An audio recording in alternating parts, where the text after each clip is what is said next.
अरे जीजा जी साष्टांग। अरे प्रणाम प्रणाम। हमरा के आपके संगे एगो अहम वार्तालाप करे के रहे। अरे अवश्य अवश्य। हे युवराजपुर के एकमात्र पढ़ल लिखल नरेश, हम आपके साथ वार्तालाप ना करे के दुस्साहस कदापि ना कर सके। हमरा संगे हमार शैली में वार्तालाप करे वाला प्रथम पुरुष के देख के हम अति प्रसन्न भैली। हे युवराजपुर के दामाद, का हम जान सकेली कि आपके ब्याह के प्रस्ताव हमरे परम पूज्य आदरणीय गुरुवर के घर कौने स्रोत से आयल रहे?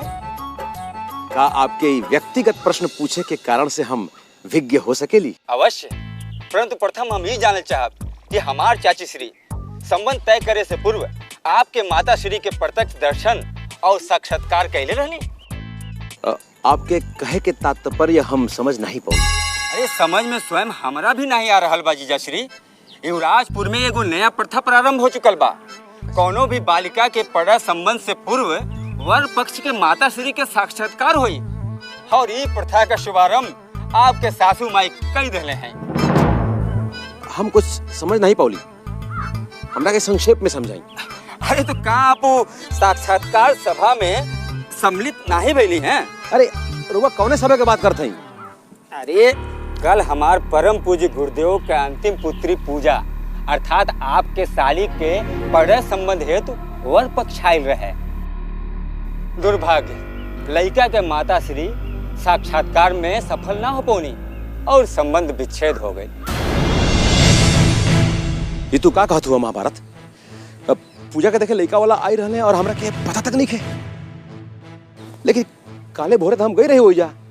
हम संदेशवाहक बन जाए खातिर असंतोष व्यक्त करता नहीं, परंतु यह सत्य और ध्रुव सत्य बा। नारायण नारायण।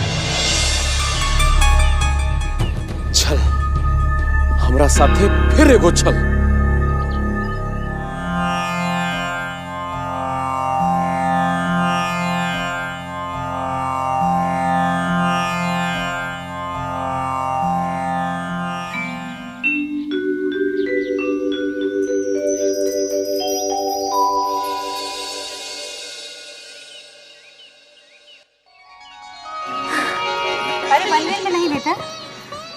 ससुराल से कब अइलू है? काल दोपहर में।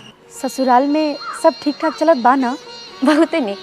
ओहिजा के सब लोगों का व्यवहार बहुते निक बा। सास ससुर तो हमरा के इतना प्यार करेला कि पूछा मत। अच्छा, गांव में ई का चर्चा बा? तोहरा के देखे खातिर काल लड़का वाले आए रहे का? चाची, सुने में आयल रहे कि लड़का लायक और होशियार रहे, लेकिन आप ओकर माई के स्वभाव की वजह से पूजा के ओके दिखौलू तक नहीं। बुरा मत माने, लेकिन इतना नीक रिश्ता नहीं छोड़े के चाहत रहे आपके। बियाह के पहले हमहू बहुत डरत रही कि पता नहीं कैसन सास मिली हमरा के, लेकिन भगवान का शुक्र बा बहुते नीक सास मिलल बिया हमरा के। सब लोग का स्वभाव एक जैसा ना होखेला चाची। आप सास के स्वभाव का मुद्दा काहे बनावे नहीं? अगर लड़का अच्छा, हम यही कहत है, सब कोई एक जैसा नहीं होखेला। जैसन तोहरा के नीक सास मिलल बिया वैसने पूजा के मिले, यही हमार कोशिश बा। अब हम जानबूझ के अपन बेटी के कोनो गलत हाथ में नहीं ना सौंप सकेली।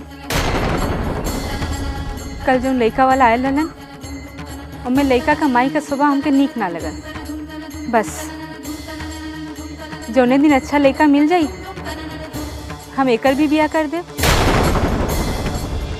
गांव वाले के तो खुशखुशाई का मुद्दा चाहिए बेटा। बाकी हर लड़की के माई के मन में ब्याह के बखत यही डर होला कि बेटी का सास नीक होई कि नहीं, ओकर ख्याल रखी कि नहीं, ओके ताना तो नहीं मारी। बाकी लड़की वालन के मजबूरी होला बेटा, केहू से कुछ नहीं कह सकेला। बाकी ई मामले में हम कौनो जुआ नहीं खेला। हम पूजा बिटिया की आँखी में कब्बो एक बूंद आंसू नहीं देखली। आज भगवान से यही प्रार्थना करे आयल रही कि आगे भी ऐसा ही हो। बिटिया तू गांव वालन की बाती में मत अइहा। तू तो एक सहेली बाड़ू ना। तू भगवान से इहे मंगिया कि माई का इच्छा पूरी होए। चला बेटा। लतिका घरे जरूर रहिया।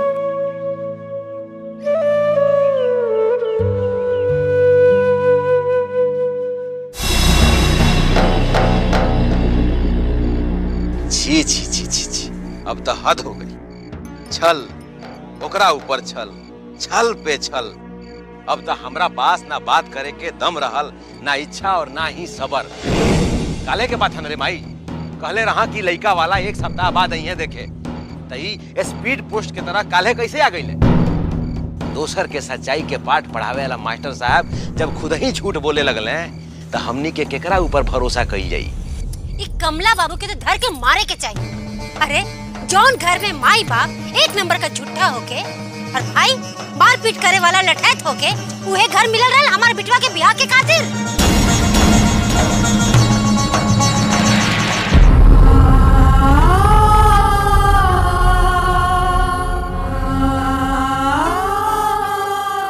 अच्छा आरती, तू ही बताओ, तुहार घर वाला कहीं हमरा के बेवकूफ तो नहीं ना समझेला? अरे घर के बड़ दामाद हैं, कम से कम खास खास बात बतावे चाहिए कि ना? सबसे आश्चर्य का बात तो ई बा कि वो लोग लड़का के माई के स्वभाव की वजह से ये रिश्ता नहीं कैलन। जैसे कि सब लोग हमरे जैसा ही नीक मिल जाए। एक बार बड़की के नीक सास मिल गई तो सोचत हुई है कि छोटकी के भी मिल जाये। अरे ई कोनो गुड्डा गुड़िया के खेल बा। माई हम एगो फैसला कर ले, ना रही बांस ना बाजी बांस हो। हम तो ये मान लेते हैं कि हमार कोनो ससुराले नहीं खे। आज के बाद उन लोगन से हमार सारा रिश्ता नाता खत्म।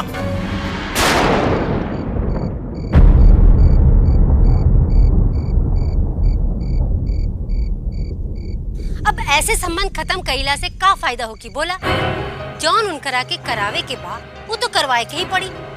एकरा के ओइजा भेज दे। उनकरा पास अब कोनो बहाना ना बचल बा, जहाँ चाहे ले जाए, बस एकर इलाज कराए। हाँ, ये ठीक रहे। हनु आरती, हमरा तुहार माई बाप से कुछ लेवे देवे के नहीं है, ना इज्जत ना शोहरत ना पैसा। बस तू इलाज करा के ठीक होके वापिस आ जा। और हाँ, हम तोहरा के एक बार फिर लेवे जाए, ई भरम में मत रहिया। Good night. ए माई, चल खाना निकल खाइया। ए माई, तू गुड नाइट बोल दे।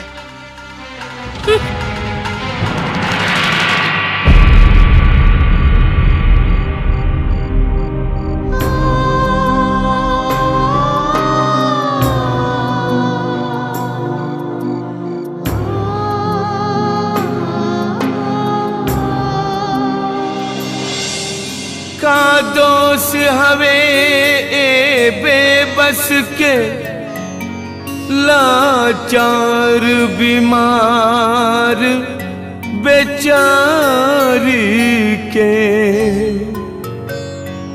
हे जग के पालन हार बतावा, कैसे कहे ई दुख आपन जाके।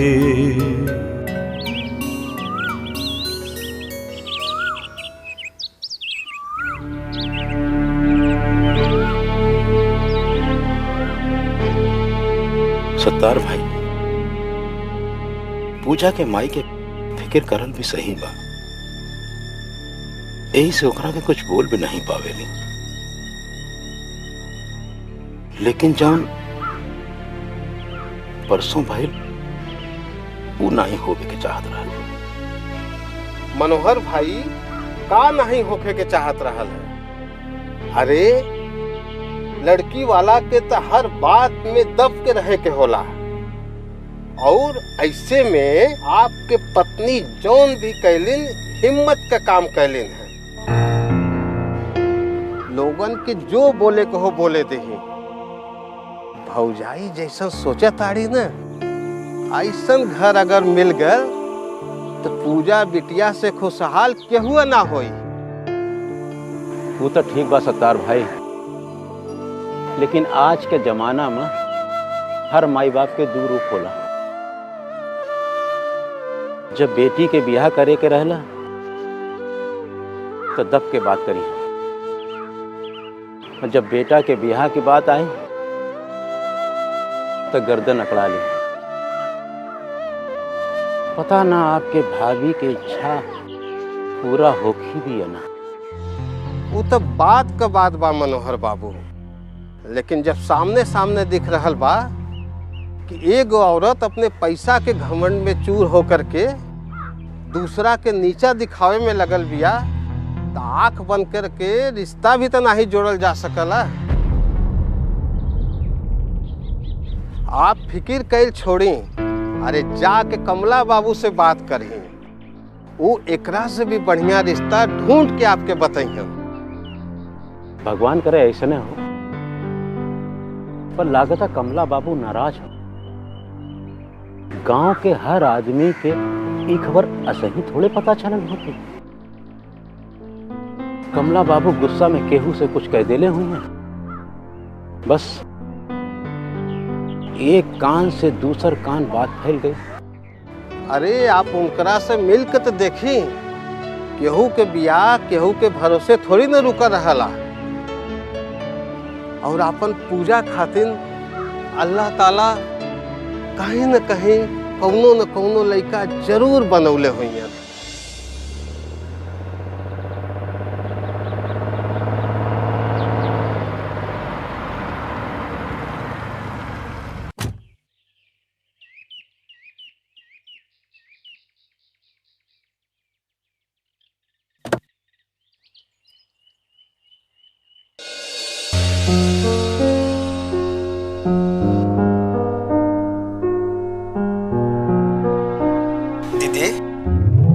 अरे सम्राट, आ गईला तू। कैसन बाड़ा? ठीक बानी। जिया जी कैसन बाड़ा? ठीक ही बाड़न। गईल बाड़न अपना घरे अपना हक के लड़ाई लड़े खातिर। जौन दिन उनकर हिस्सा के संपत्ति उनकरा के मिल जाई, वो दिन हमरा के भी ले जाइए। और ये अचानक माई के का हो गई? अब कैसन तबीयत बा उनकर?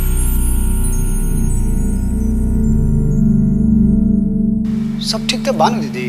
हाँ हाँ, जब मम्मी भीतर इंतजार करत है।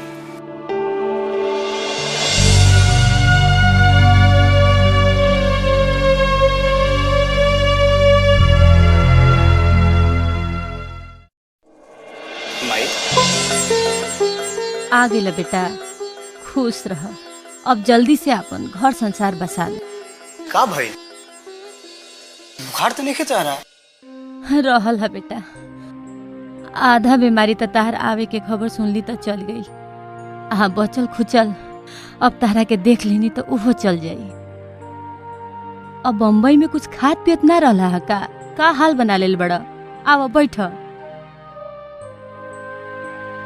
माई, हम तो बिल्कुल घबरा गए रहनी। सारा काम जैसे तैसे छोड़ के सीधे भागल आवत नहीं। थैंक गॉड कि तू ठीक बाड़ी। हम ठीक कहाँ बानी बेटा, आए दिन तबीयत खराब रहता। अब यही से हम चाहता नहीं कि अब तहार घर बस जाए।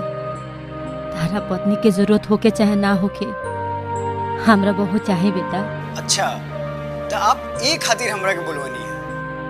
हाँ, तो का हम तारा खातिर लड़की देखल शुरू कर दी? माई, ये आपके का हो गई बा? आप शायद पहला बार हमरा से कोनो चीज खातिर परमिशन मांगता नहीं।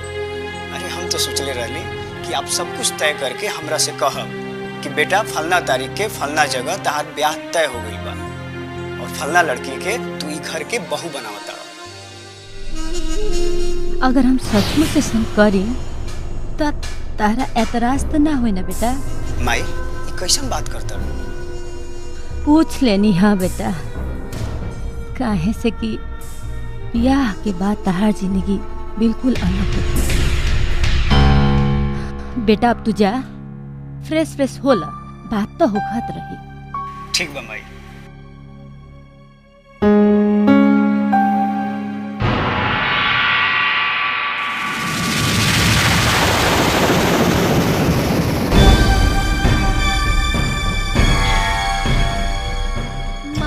मनोहर, जैसे आप आपन बेटी के आपन संस्कार देले बानी, ओसा ही हमहू आपन बेटा के अपना हिसाब से पल्ले पोसले बानी।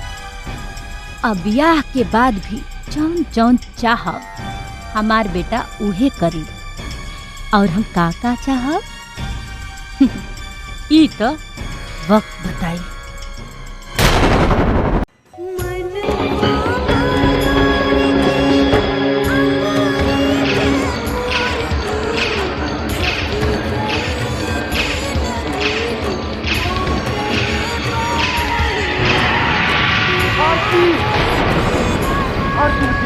आरती बिटिया, आरती।